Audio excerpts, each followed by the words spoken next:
الله أكبر.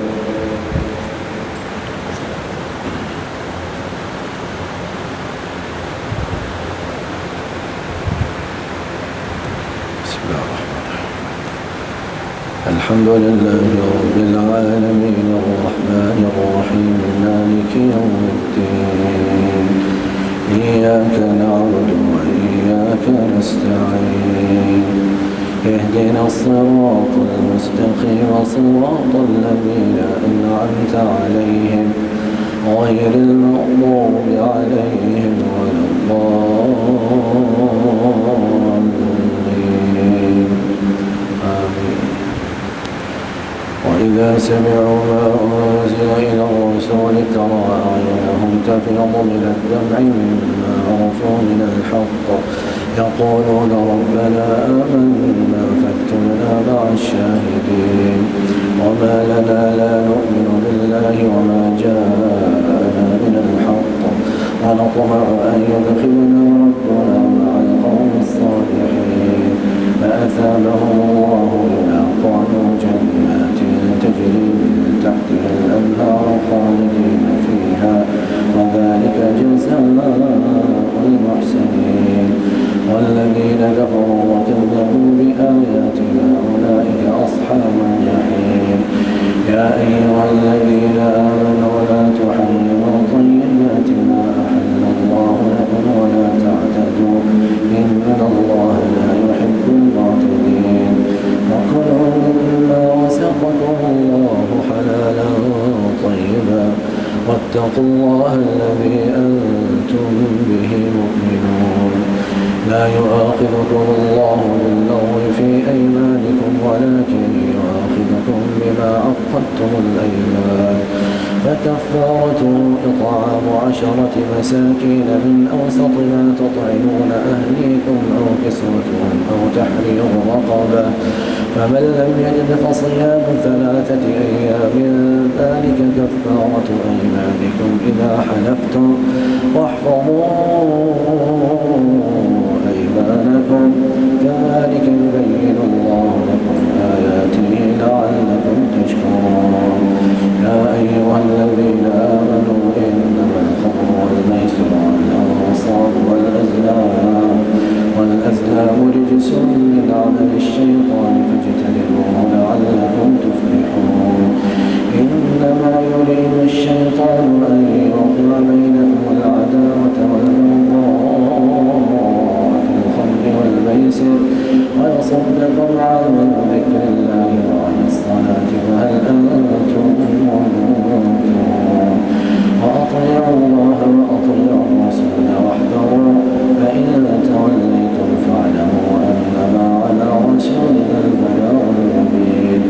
ليس على الذين آمنوا وعملوا الصالحات جناح فيما طعموا إذا ما اتقوا وآمنوا وعملوا الصالحات ثم اتقوا وآمنوا ثم اتقوا وأحسنوا والله يحب المحسنين. يا أيها الذين آمنوا ليبلونكم الله بشيء من الصيد تناله أيديكم ورماحكم ليعلم الله من يخافه بالغيب فمن اعتدى بعد ذلك فله عذاب أليم. يا أيها الذين آمنوا لا تقتلوا الصيد وأنتم حرم ومن قتله منكم متعمدا فجزاء مثل ما قتل من النعم يحكم به ذوى عدل منكم هديا بالغ الكعبة أو كفارة طعام مساكين أو عدل ذلك صيام ليذوق وبال أمره عفى الله عما سلف ومن عاد فينتقم الله منه والله عزيز انتقام. وحل لكم صيد البحر وطعامه متاعا لكم وللسيارة وحرم عليكم صيد البر ما دمتم حرما واتقوا الله الذي إليه تحشرون. جعل الله الكعبة البيت الحرام قياما للناس والشهر الحرام والهدي والقلائد ذلك لتعلموا أن الله يعلم ما في السماوات وما في الأرض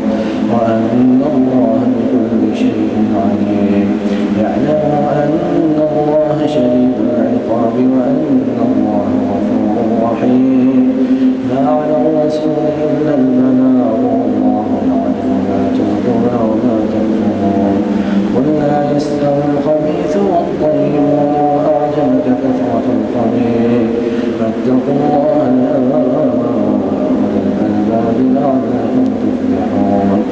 يا أيها الذين آمنوا لا تسألوا عن أشياء إن تبد لكم تسؤكم وإن تسألوا عنها حين ينزل القرآن تبد لكم عفى الله عنها والله غفور حليم. قد سألها قوم من قبلكم ثم أصبحوا بها كافرين. ما جعل الله من بحيرة ولا سائبة ولا وصيلة ولا حام ولكن الذين كفروا يفترون على الله الكذب وأكثرهم لا يعقلون. وإذا قيل لهم تعالوا إلى ما أنزل الله وإلى الرسول قالوا حسبنا ما وجدنا عليه آباءنا أولو كان آباؤهم لا يعلمون شيئا ولا يهتدون. يا أيها الذين آمنوا عليكم أنفسكم لا يضركم من ضل إذا اهتديتم إلى الله مرجعكم جميعا فينبئكم بما كنتم تعملون. يا أيها الذين آمنوا شهادة بينكم إذا حضر أحدكم الموت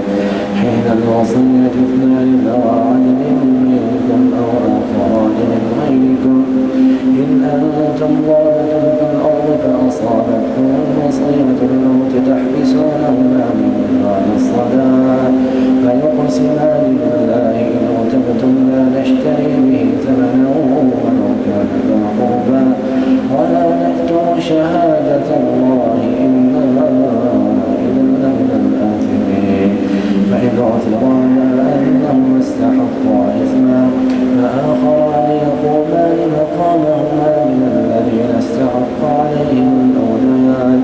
فيقسمان بالله لشهادتنا أحق من شهادتهما وما اعتدينا إنا إذا لمن الظالمين.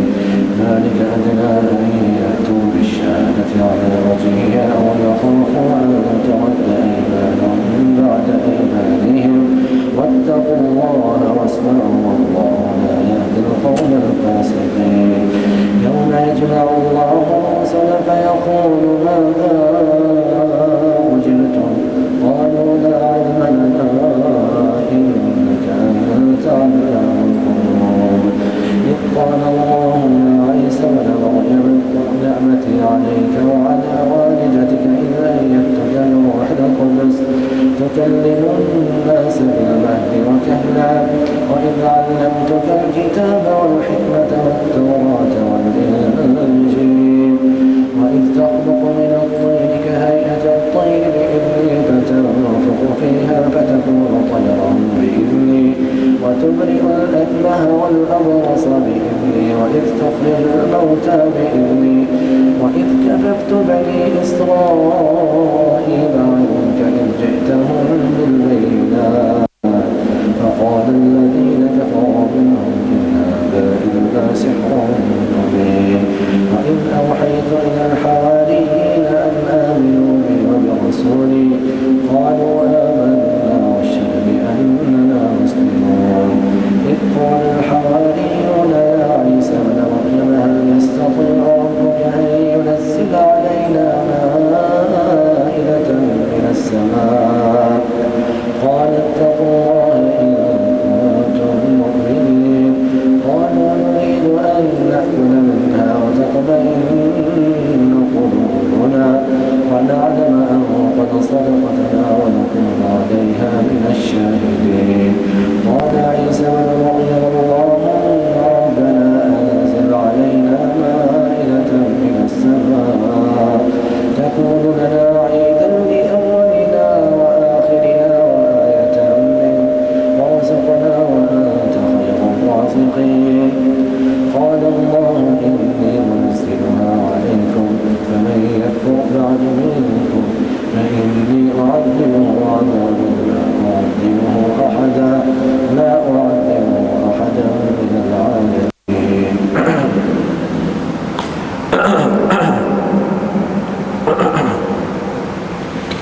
وإذ قال الله يا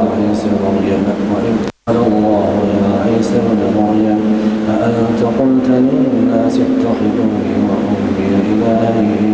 وأمي إلهين من دون الله وإذ قال الله يا عيسى ابن مريم أأنت قلت للناس اتخذوني وأمي إلهين من دون الله قال سبحانك ما يكون لي أن أقول ما ليس لي بحق إن كنت قلته فقد علمته تعلم ما في نفسي ولا أعلم ما في نفسك إنك أنت علام الغيوب ما قلت لهم إلا ما أمرتني به أن اعبدوا الله ربي وربكم وكنت عليهم شهيدا ما دمت فيهم فلما توفيتني كنت أنت الرقيب عليهم وأنت على كل شيء شهيد إن تعذبهم فإنهم عبادك وإن تغفر لهم فإنك أنت العزيز الحكيم قال الله هذا يوم ينفع الصادقين صدقهم لهم جنات تجري من تحتها الأنهار خالدين فيها أبدا رضي الله عنهم ورضوا عنه ذلك الفوز العظيم لله ملك السماوات والأرض وما فيهن وهو على كل شيء قدير الحمد لله الذي خلق السماوات والأرض وجعل الظلمات والنور ثم الذين كفروا بربهم يعدلون هو الذي خلقكم من طين ثم قضى أجله وأجل مسمى عنده ثم أنتم تمترون وهو الله في السماوات وفي الأرض يعلم سركم وجهركم ويعلم ما تكسبون وما تأتيهم من آية من آيات ربهم إلا كانوا عنها معرضين فقد كذبوا بالحق لما جاءهم فسوف يأتيهم أنباء ما كانوا به يستهزئون ألم يروا كم أهلكنا من قبلهم من قبل مكناهم في الأرض ما لم نمكن لكم وأرسلنا السماء عليهم مدرارا وجعلنا الأنهار تجري من تحتهم فأهلكناهم بذنوبهم ثم أنشأنا من بعدهم قوما آخرين ولو نزلنا عليك كتابا في قرطاس فلمسوه بأيديهم لقال الذين كفروا إن هذا إلا سحر مبين وقالوا لولا أنزل عليه ملك ولو أنزلنا ملكا لقضي الأمر ثم لا ينظرون ولو جعلناه ملكا لجعلناه رجلا وللبسنا عليهم ما يلبسون ولقد استهزئ برسل من قبلك فحاق بالذين سخروا منهم ما كانوا به يستهزئون قل سيروا في الأرض ثم انظروا كيف كان عاقبة المكذبين قل لمن ما في السماوات والأرض قل لله كتب على نفسه الرحمة ليجمعنكم إلى يوم القيامة لا ريب فيه الذين خسروا أنفسهم فهم لا يؤمنون وله ما سكن في الليل والنهار وهو السميع العليم قل أغير الله يتخذ وليا فاطر السماوات والأرض وهو يطعم ولا يطعم قل إني أمرت أن أكون أول من أسلم ولا تكونن من المشركين قل إني أخاف إن عصيت ربي عذاب يوم عظيم من يصرف عنه يومئذ فقد رحمته وذلك هو الفوز المبين وإن يمسسك الله بضر فلا كاشف له إلا هو وإن يمسسك بخير فهو على كل شيء قدير وهو القاهر فوق عباده وهو الحكيم شهادة قل الله شهيد بيني وبينكم وأوحي إلي هذا القرآن لأنذركم به ومن بلغ أئنكم لتشهدون أن مع الله آلهة أخرى قل لا أشهد قل إنما هو إله واحد وإنني بريء مما تشركون الذين آتيناهم الكتاب يعرفونه كما يعرفون أبناءهم الذين خسروا أنفسهم فهم لا يؤمنون فمن أظلم ممن افترى على الله كذبا أو كذب بآياته إنه لا يفلح الظالمون ويوم نحشرهم جميعا ثم نقول للذين أشركوا أين شركاؤكم الذين كنتم تزعمون ثم لم تكن فتنتهم إلا أن قالوا والله ربنا ما كنا مشركين انظر كيف كذبوا على أنفسهم وضل عنهم ما كانوا يفترون ومنهم من يستمع إليه وجعلنا على قلوبهم أكنة أن يفقهوه وفي آذانهم وقرا وإن يروا كل آية لا يؤمنوا بها حتى إذا جاءوك يجادلونك يقول الذين كفروا إن هذا إلا سحر مبين وهم ينهون عنه وينحون عنه ولو ترى منهم من يستمع إليه وجعلنا على قلوبهم أكنة أن يفقهوه وفي آذانهم وقرا وإن يروا كل آية لا يؤمنوا بها حتى إذا جاءوك يجادلونك يقول الذين كفروا إن هذا إلا سحر مبين وهم ينهون عنه وينهون عنه وإن يهلكون إلا أنفسهم وما يشعرون ولو ترى إذ وقفوا على النار فقالوا يا ليتنا نرد ولا نكذب بآيات ربنا ونكون من المؤمنين بل بدا لهم ما كانوا يخفون من قبل ولو ردوا لعادوا لما نهوا عنه وإنهم لكاذبون وقالوا إن هي إلا حياتنا الدنيا وما نحن بمبعوثين ولو ترى إذ وقفوا على ربهم قال أليس هذا بالحق قالوا بلى وربنا قال فذوقوا العذاب بما كنتم تكفرون قد خسر الذين كذبوا بلقاء الله حتى إذا جاءتهم الساعة بغتة قالوا يا حسرتنا على ما فرطنا فيها وهم يحملون أوزارهم على ظهورهم فلا ساء ما يزرون وما الحياة الدنيا إلا لعب وللدار الآخرة خير للذين يتقون أفلا تعقلون قد نعلم إنه ليحزنك الذي يقولون يكذبونك ولكن الظالمين بآيات الله يجحدون ولقد كذبت رسل من قبلك فصبروا على ما كذبوا وأوذوا حتى أتاهم نصرنا ولا مبدل لكلمات الله ولقد جاءك من نبأ المرسلين وإن كان كبر عليك إعراضهم فإن استطعت أن تبتغي نفقا في الأرض أو سلما في السماء فتأتيهم بآية ولو شاء الله لجمعهم على الهدى فلا تكونن من الجاهلين إنما يستجيب الذين يسمعون والموتى يبعثهم الله ثم إليه يرجعون وقالوا لولا نزل عليه آية من ربه قل إن الله قادر على أن ينزل آية ولكن أكثرهم لا يعلمون وما من دابة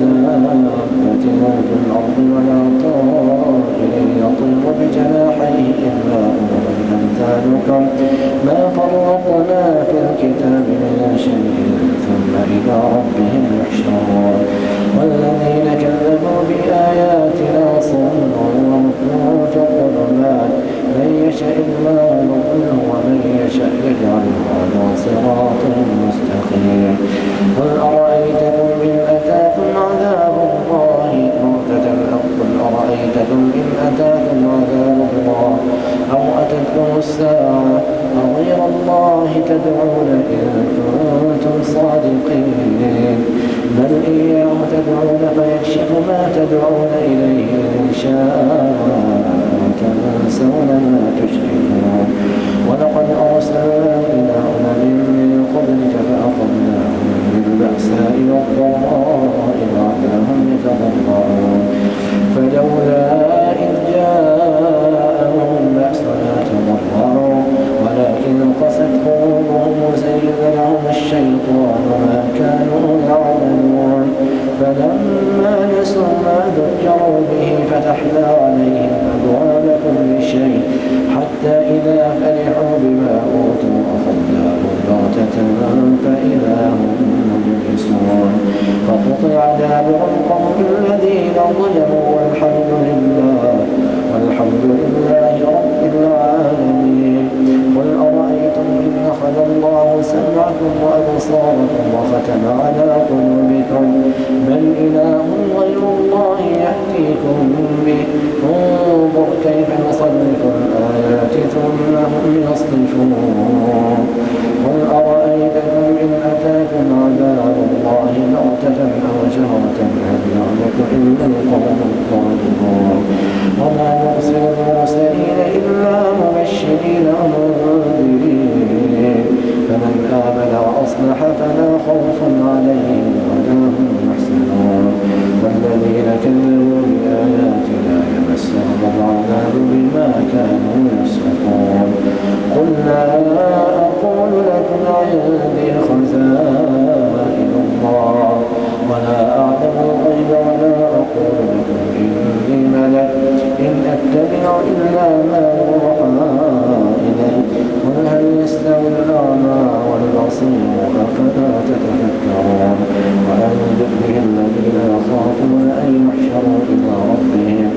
ليس لهم من دونه ولي ولا شفيع لعلهم يرحمون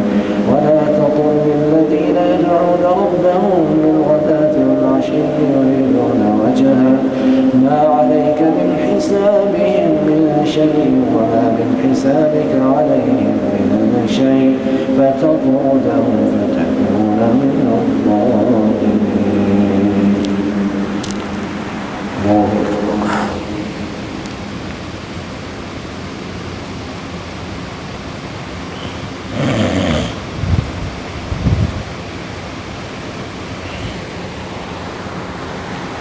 سمع الله لمن حمده.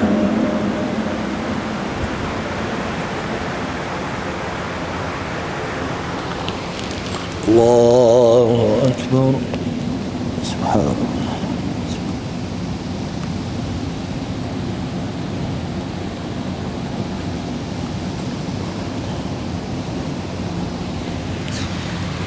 الله أكبر.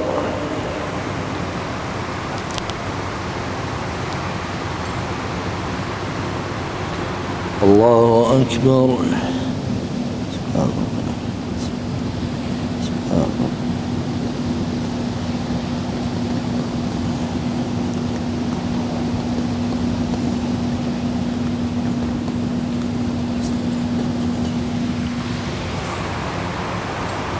الله أكبر.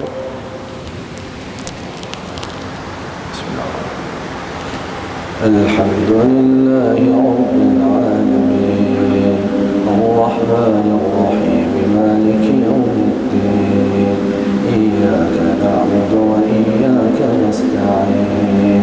اهدنا الصراط المستقيم صراط الذين أنعمت عليهم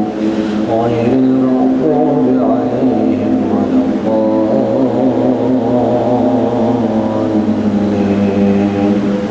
آمين. وما على الذين يتقون من حسابهم من شيء ولا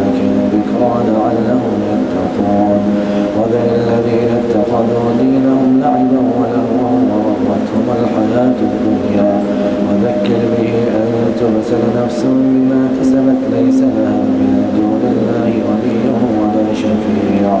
وإن تعدل كل عدل لا يؤخذ منها أولئك الذين أبسلوا بما كسبوا لهم شراب من حميم وعذاب أليم بما كانوا يكفرون قل أندعو من دون الله ما لا ينفعنا ولا يضرنا ونرد على أعقابنا بعد إذ هدانا الله كالذي استهوته الشياطين في الأرض حيران له أصحاب يدعونه إلى الهدى ائتنا قل إن هدى الله هو الهدى وأمرنا لنسلم لرب العالمين وأن أقيموا الصلاة واتقوه وهو الذي إليه تحشرون ولا تطرد الذين يدعون ربهم بالغداة والعشي يريدون وجهه ما عليك من حسابهم من شيء وما من حسابك عليهم من شيء فتطردهم فتكون من الظالمين وكذلك فتنا بعضهم ببعض ليقولوا أهؤلاء من الله عليهم من بيننا أليس الله بأعلم بالشاكرين وإذا جاءك الذين يؤمنون بآياتنا فقل سلام عليكم كتب ربكم على نفسه الرحمة أنه من عمل منكم سوءا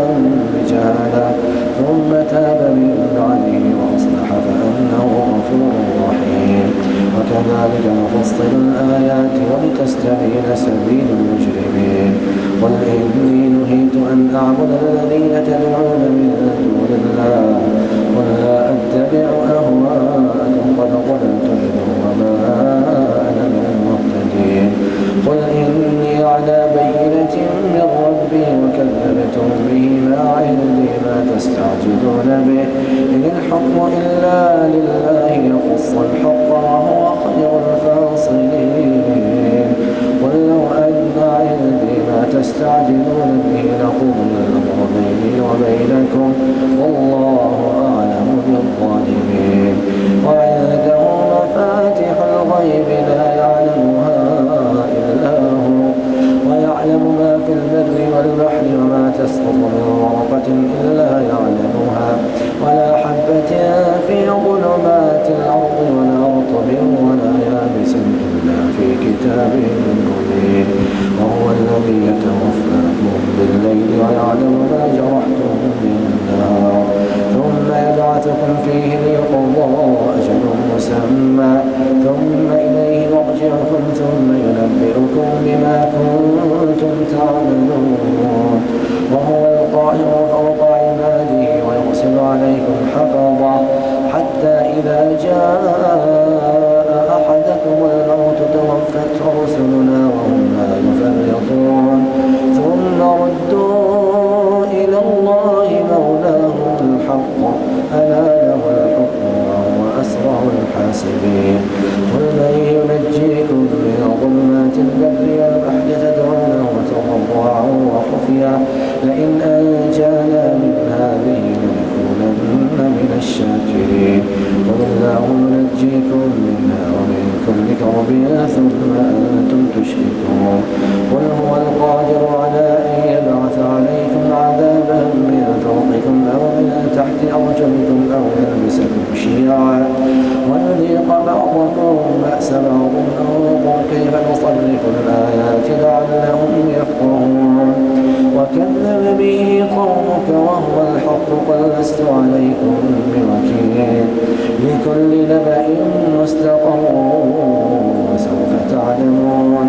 وإذا رأيت الذين يخوضون في آياتنا فأعرض عنهم حتى يخوضوا في حديث غيره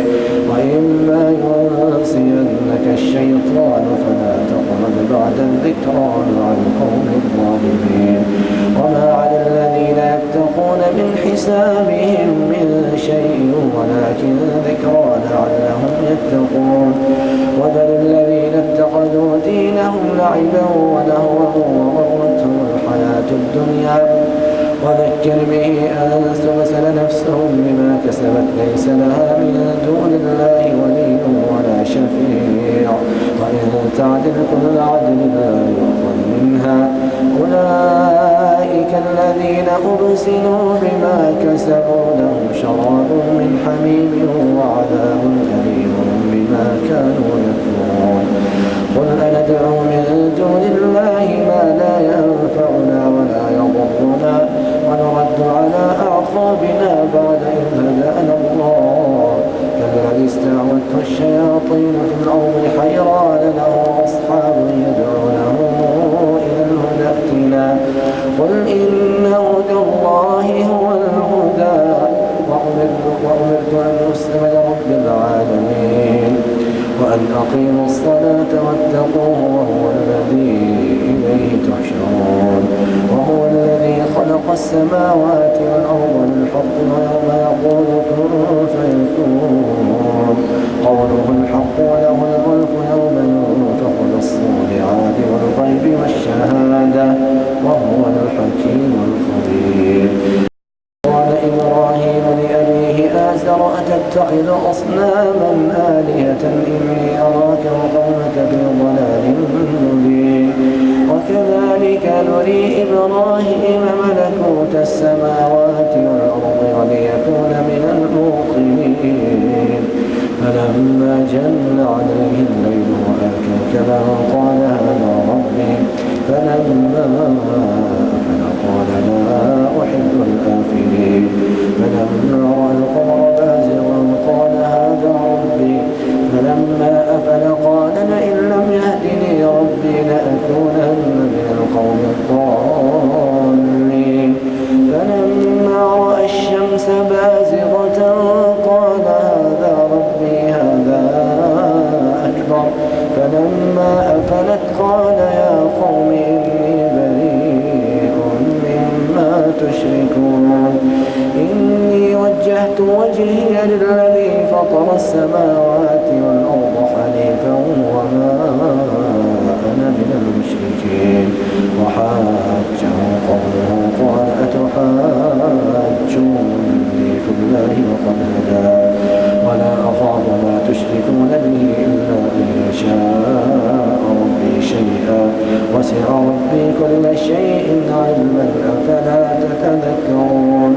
وكيف أخاف ما أشركتم ولا تخافون أنكم أشركتم بالله ما لم ينزل به عليكم سلطانا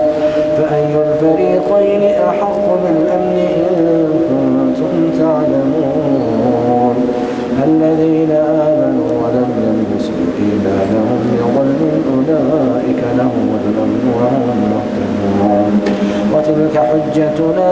آتيناها إبراهيم على قومه نرفع درجات من نشاء إن ربك حكيم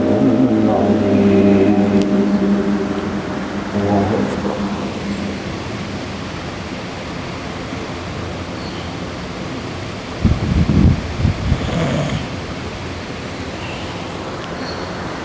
سمع الله لمن حمده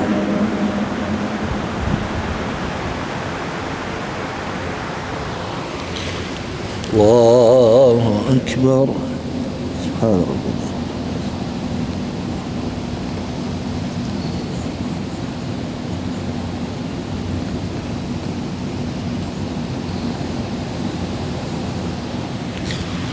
الله أكبر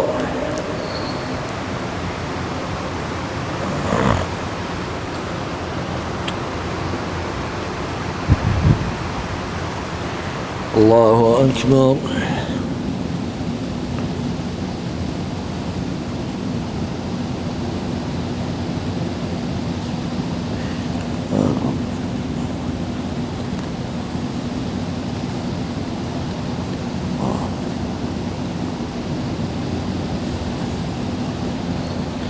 الله أكبر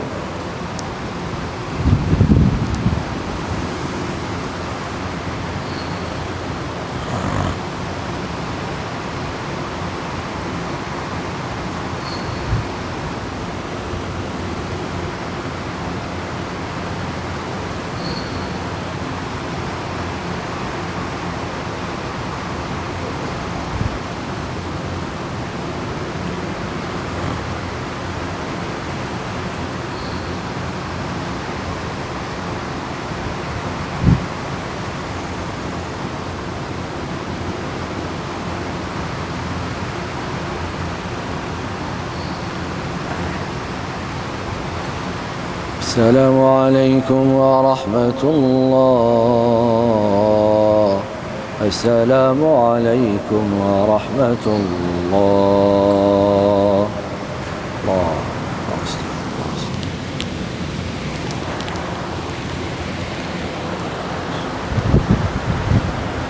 الله أكبر. الحمد لله رب العالمين الرحمن الرحيم مالك يوم الدين إياك نعبد وإياك نستعين اهدنا الصراط المستقيم صراط الذين أنعمت عليهم غير المغضوب عليهم ولا الضالين.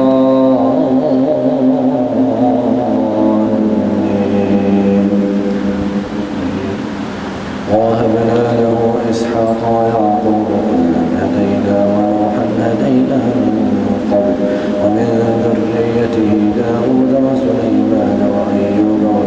ويوسف وموسى وهارون وكذلك نجزي المحسنين وزكريا ويحيى وعيسى وإلياس كل من الصالحين وإسماعيل واليسع ويونس ولوطا وكلا فضلنا على العالمين ومن آبائهم وذرياتهم وإخوانهم واجتبيناهم وهديناهم إلى صراط مستقيم ذلك هدى الله يهدي به من يشاء من عباده ولو أشركوا لحبط عنهم ما كانوا يعملون أولئك الذين آتيناهم الكتاب والحكم والنبوة فإن يكفر بها هؤلاء فقد وكلنا بها قوما ليسوا بها بكافرين أولئك الذين هدى الله فبهداه مقتده قل لا أسألكم عليه أجرا إن هو إلا ذكرى للعالمين وما قدر الله حق قدره إذ قالوا ما أنزل الله على بشر من شيء قل من أنزل الكتاب الذي جاء به موسى نورا هدى للناس تجعلونه قراطيس تبدونها وتخفون كثيرا وعلمتم ما لم تعلموا أنتم ولا آباؤكم قل الله ثم ذرهم في خوضهم يلعبون وهذا كتاب أنزلناه مبارك مصدق الذي بين يديه ولتنذر أم القرى ومن حولها والذين لا يؤمنون بالآخرة يؤمنون به وهم على صلاتهم يحافظون ومن أظلم ممن افترى على الله كذبا أو قال أوحي إليه ولم يوحى إليه شيء ومن قال سأنزل مثل ما أنزل الله ولو ترى إذ الظالمون في غمرات الموت والملائكة باسطوا أيديهم أخرجوا أنفسكم اليوم تجزون عذاب الهون بما كنتم تقولون على الله غير الحق وكنتم عن آياته تستكبرون ولقد جئتمونا فرادا كما خلقناكم أول مرة وتركتم ما خولناكم وراء ظهوركم وما نرى معكم شفعاءكم الذين زعمتم أنهم فيكم شركاء لقد تقطع بينكم وضل عنكم ما كنتم تزعمون إن الله فالق الحب والنوى يخرج الحي من الميت ومخرج الميت من الحي ذلكم الله فأنا تؤفكون فالق الإصباح وجعل الليل سكنا والشمس والقمر حسبانا ذلك تقدير العزيز العليم وهو الذي جعل لكم النجوم لتهتدوا بها في ظلمات البر والبحر قد فصلنا الآيات لقوم يعلمون وهو الذي أنشأكم من نفس واحدة فمستقر مستودع قد فصلنا الآيات لقوم يفقهون وهو الذي أنزل من السماء ماء فأخرجنا به نبات كل شيء فأخرجنا منه خضرا نخرج منه حبا متراكبا ومن النخل من طلعها قنوان دانية وجنات من أعناب والزيتون والرمان مشتبها وغير متشابه انظروا إلى ثمره إذا أثمر وينعه إن في ذلكم لآيات لقوم يؤمنون وجعلوا لله شركاء الجن وخلقهم وخرقوا له بنين وبنات بغير علم سبحانه وتعالى عما يصفون. الله أكبر.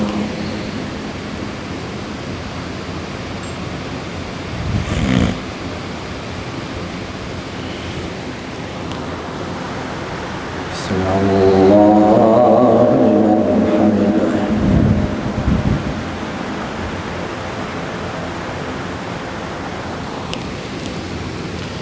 الله أكبر.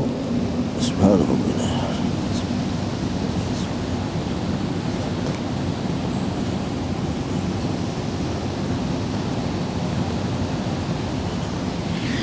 الله أكبر.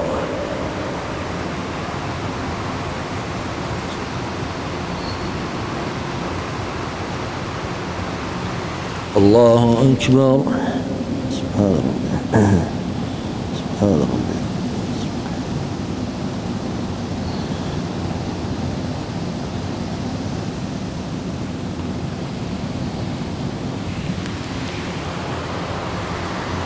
الله أكبر.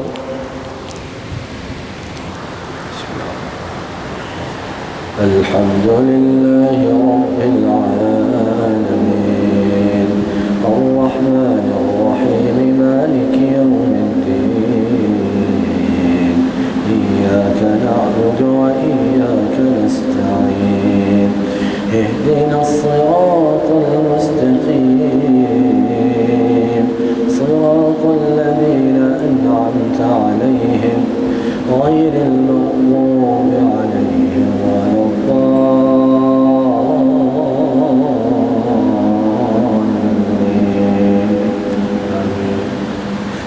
بديع السماوات والأرض أنى يكون له ولد ولم تكن له صاحبة وخلق كل شيء وهو بكل شيء عليم وخلق كل شيء وهو بكل شيء عليم. ذلكم الله ربكم لا إله إلا هو خالق كل شيء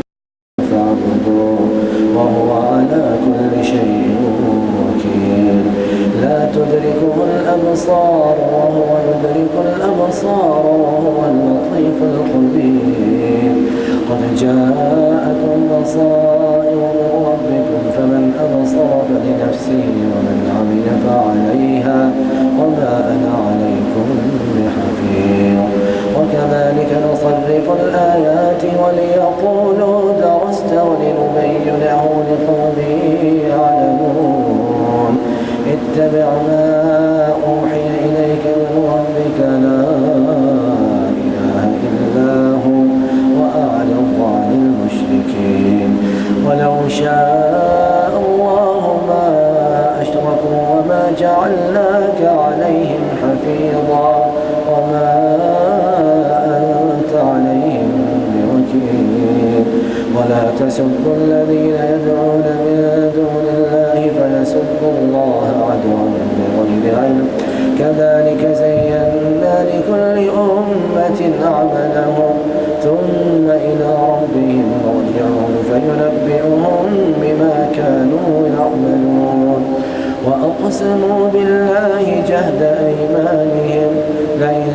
جاءتهم آية ليؤمنن بها قل إنما الآيات عند الله وما يشعركم أنها إذا جاءت يؤمنون ونقلب أفئدتهم وأبصارهم كما لم يؤمنوا به أول مرة ونذرهم في طغيانهم يعمهون. الله أكبر.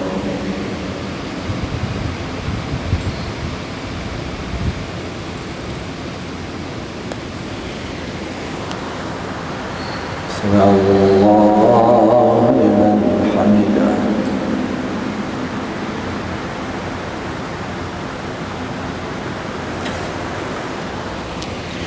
الله أكبر. سبحان الله.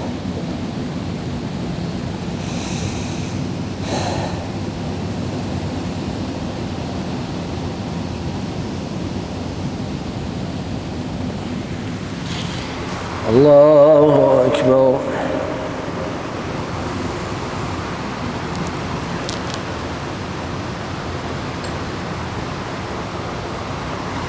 الله أكبر.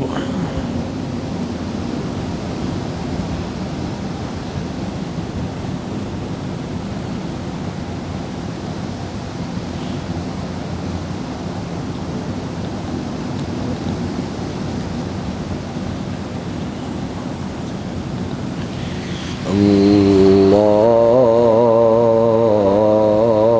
أكبر.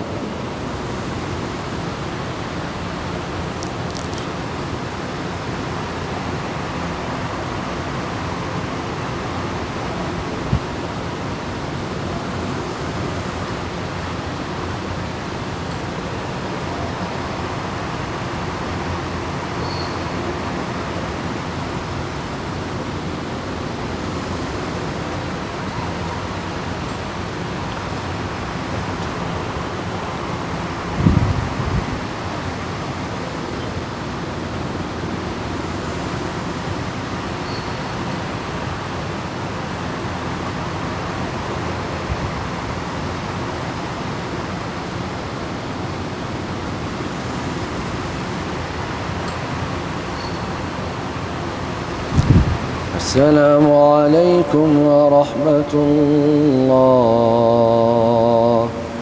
السلام عليكم ورحمة الله.